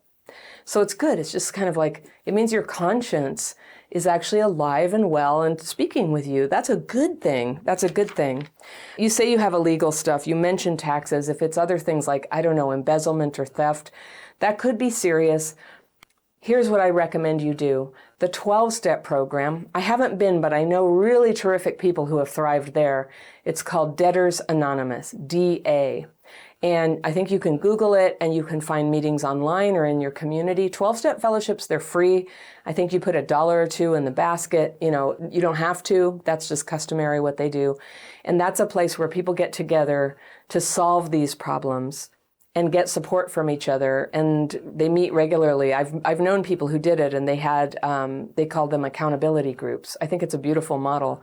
So I don't know, 4 or 5 people agree to get together periodically, and they all get together and they talk about what did they spend, where are they in paying down a debt. And for you, I would imagine you could tell people, I've got this problem, and people who have dealt with this problem, they will be there and they'll go, I got it. This is what I did. I recommend doing it this way. Read this book or go to this website, or I know this resource. You can get help from people who have been there. And I suspect, like, you think you don't know anybody who's had this, but they're in hiding right now. So lots of people have this. It's very common. And it's really noble and beautiful that your spirit is moving you to straighten it out. That's really good. I support you 100%. You will feel better. I do think that the world is going to accommodate you. If it is some serious crime like embezzlement and you need legal help, then yes, I would say go to legal aid. That is advice for an attorney. I don't know what the problem is and I don't know what the solution is, but I know that facing the problem and getting help for it is a totally positive thing to do. It's time for you to clear this up.